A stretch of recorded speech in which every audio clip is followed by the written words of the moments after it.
మీ business ఏదైనా మీ ఊర్లో promotion చేయాలంటే అది సుమన్ టీవీతోనే సాధ్యం. ఇప్పుడే సంప్రదించండి.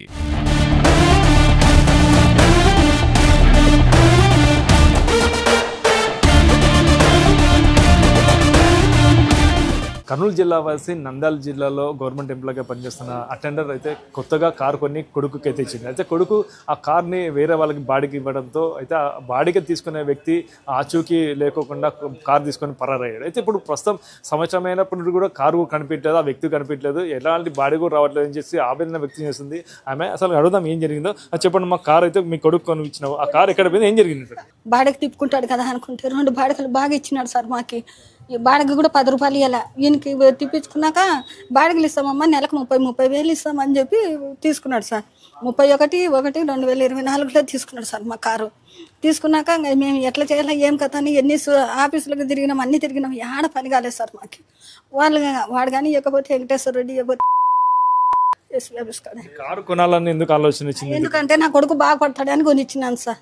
బాడగలు ఇస్తే బాగుపడతాడంటే నాకు అది నెలకు 16,000 కట్టుకోవాలంటే కష్టమవుతుంది, రెంట్కి ఇస్తానమ్మా అంటే సర్లే ఇయ్యప్ప రెంట్కి ఇస్తే మనకు బాడగలు తక్కువ అవుతాయి కదా అని వానికి ఇచ్చినాం సార్. వాడు అసలు కారు ఇవ్వటంలే, ఏమి ఇవ్వటంలే, మమ్మల్ని సతాయిచ్చి నన్ను సంపనికి కూడా వచ్చినాడు సార్. అటువంటి దగ్గర మా కారు మా డబ్బులు ఇప్పిస్తే మా ఊరికి వెళ్ళిపోతాం సార్. నా కొడుకు బాగుపడతాడని కొనిచ్చిన. నేను ఒక ఎంప్లాయ్ కాబట్టి కొనుక్కున్నా సార్, వేరేది ఉద్దేశం ఏం లేదు సార్. మా దగ్గర నా జీతంలోనే కట్ అవుతుంది సార్, నెలకు 16,000 నా శాలరీలో కట్ అయిపోతుంది. నా కారు పోలీస్ కంప్లైంట్ ఇచ్చావా? అన్నీ అయిపోయినాయి సార్.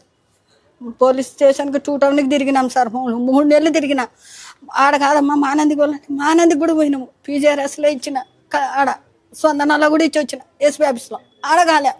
మళ్ళీ మొన్న పోయి కొత్త ఆయన వచ్చిండి పోండి అంటే ఆడికి పోయినా సార్, నీ కాళ్ళు పట్టుకుంటే సార్ నాకు ఇది ఇప్పియండి, మాకు చాలా కష్టం ఉంది సార్ అని చెప్పిన. అయినా వాళ్ళు పట్టించుకోవాలి. మానంది పోతే నిన్న ఎట్టంటే ఎట్లా తిట్టినారు సార్ మమ్మల్ని.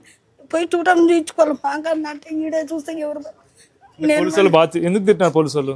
ఆడ పోయి 2 టౌన్లో ఇచ్చుకోవాలి, మా దగ్గర నా ఇచ్చేది ఆడ పోయి తీసుకోవాలమ్మా అని చెప్పి అన్నారు. వీడికి వస్తే వాళ్ళు పట్టించుకోవటం లేదు సార్. మాకు దయచేసి మాకు న్యాయం చేసి మా కారు మా డబ్బులు ఇవ్వండి సార్, మీకు ఉంటుంది. నీ జీతం ఎంత? కారు కట్టుకుపోతే ఎంత మిగులుతుంది? నాకు మిగిలేదు 30,000 సార్, ఎంత మిగలదు. ఆమె దాంట్లో నాకు కారు కంట కట్టుకుంటా కదా అని ఇచ్చినాను సార్. ఆ కారు కూడా ఇవ్వలేదు సార్ మాకు ఇంతవరకు. ఆ బొద్దేసా ఈ బొద్దేసా అని ఇప్పుడు 10 నెలలు అయిపోయింది సార్, కారు కంత లేదు ఏం లేదు. మీ అమ్మ కారు కొనిచ్చింది, ఏం చేసిన కారుని? కారు నేను యాక్చువల్గా అంటే రెంట్కి తిప్పుకుంటుంటే సార్, జనవరి 31వ తారీఖు తీసుకున్నాడు కారు. ఇది కారు ఆర్సీ మా అమ్మ పేరు మీద ఉంది. తీసుకొని ఇప్పటి వరకు నెలకు 30,000 కదా, ఒక 10 రూపాయలు డబ్బులు ఇవ్వలేదు. 2 టౌన్ పోలీస్ స్టేషన్లో మేము పోయి ఫస్ట్ స్పందనలో కేసు పెట్టినాము. 2 టౌన్ పోలీస్ స్టేషన్లో ఒక 18 రోజులు తిప్పినారు. తిప్పిన తర్వాత ఆయన దొరకలేదమ్మా అన్నాడు. మేము ఇంటికాడికి పోతే ఆయన ఇంటికాడే ఉన్నాడు. ఇస్తాను ఇంకో 10 రోజులు అన్నాడు. తర్వాత కొత్త ఆయన వస్తే మా అమ్మ కొత్త ఎస్పీ వస్తే కొత్త ఎస్పీ దగ్గరికి పోయి మళ్ళీ మానంది పోలీస్ స్టేషన్కి ఆయన రాసిచ్చినాడు. రాసిచ్చే మానంది పోలీస్ స్టేషన్కి పోయినాం. మీరు మానందికి సంబంధం లేదమ్మా, 2 టౌన్కే పోవాలా, 2 టౌన్ దగ్గరకు పోతేనే మీకు చెల్లేది, మీరు ఎంజిఓస్ కాలనీలో ఉంటారు కాబట్టి అని చెప్పినాడు. సరే అని మళ్ళీ 2 టౌన్కి పోతే లేదమ్మా మా ఆయన సీతారాంపురము మానందికి, అందుకే రేపు సోమవారం జడ్జికి ఇవ్వాలని రాసుకున్నాం సార్ జడ్జికి. వాళ్ళకి పోతే కారు చూసారు, ఇంతకు కారు చూపించడం లేదు, డబ్బులు ఇవ్వటం లేదు. ఇంకా రేపు సోమవారం జడ్జికి ఇవ్వాలని రాసినాం సార్, కోర్టులో పోయి ఇచ్చొస్తాం అంతే. కారు అడిగితే ఏమని చెప్పినాడు, ఎక్కడ ఉందని చెప్పి? ఆయన మళ్ళీ అగ్రిమెంట్ కూడా రాసినాడు సార్. నకిలీ ఇంటి పత్రాలు, నా ఇంటి పత్రాలు పెట్టుకో అంతవరకు అని చెప్పి నకిలీ ఇంటి పత్రాలు. ఏం పత్రాలు నకిలీ అంటే? నకిలీ అంటే నేను ఈసీ అది తీపిస్తారు కదా, తీపిస్తే వేరే వాళ్ళ పేరు మీద ఉంది, ఈయన వచ్చి నాకు ఇచ్చిపోయినాడు. ఏం న్యాయం కావాలనుకుంటున్నారు? నా కారు నాకు ఇచ్చి నా డబ్బులు నాకు ఇచ్చేసారు సార్. నేను ఒక జనసేన మండల బూత్ కమిటీ నెంబర్ ఆలూరు, లేదంటే నేను జనసేన పార్టీ ఆఫీస్కి పోయి పార్టీ ఆఫీస్లో కంప్లైంట్ ఇస్తాను. రేపు కోర్టుకి ఇస్తాను, కోర్టు సోమవారం రోజు కోర్టుకి వెళ్ళాలనుకున్నాను, కోర్టుకి ఇస్తాను సోమవారం రోజు. కోర్టులో న్యాయం జరగకపోతే జనసేన పార్టీ ఆఫీస్ మంగళగిరి పోయి మా పవన్ కళ్యాణ్ మా అన్న దగ్గరికి పోయి న్యాయం అడుగుతాను. నేను మీరు ఇచ్చారు కదా కారు, అతను ఏం చేసేవారు అంటే ఏమి కూడా చూసి ఇవ్వరు కదా, అతను ఎందుకు ఇచ్చారు? Real estate broker Venkateswara Reddy అని రియల్ ఎస్టేట్ బ్రోకర్. ఆయన నన్ను ఒక 3 నెలలు ఇద్దరు కలిసి రియల్ ఎస్టేట్ తిరిగినాం అనమాట.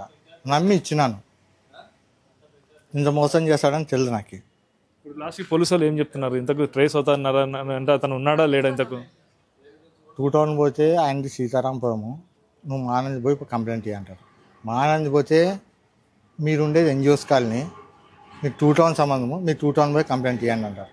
ఎక్కడ పోవాలో మాకు అర్థం కాదు. 3 నెలల నుంచి తిరుగుతూనే ఉన్నాం. అగ్రిమెంట్లో ఏమేమి రాసినారు? ఎన్ని నెలలు తీసుకున్నారు అగ్రిమెంట్? అగ్రిమెంట్ 11/8/2025కి అయిపోయా. అగ్రిమెంట్ అయిపోయింది కానీ ఇంతవరకే అసలు ఆయన చెల్లించటం లేదు. 6 నెలలు అయిపోయింది ఇంతవరకు చెల్లించంటే, అందుకే కోర్టుకు పోయి కోర్టులో రేపు సోమవారం కోర్టుకి వెళ్ళాలని. ఇంకా వీళ్ళు 2 టౌన్ పట్టించుకోవటంలే, మా అన్నని పోతే మా అన్నని పట్టించుకోవటం లేదు.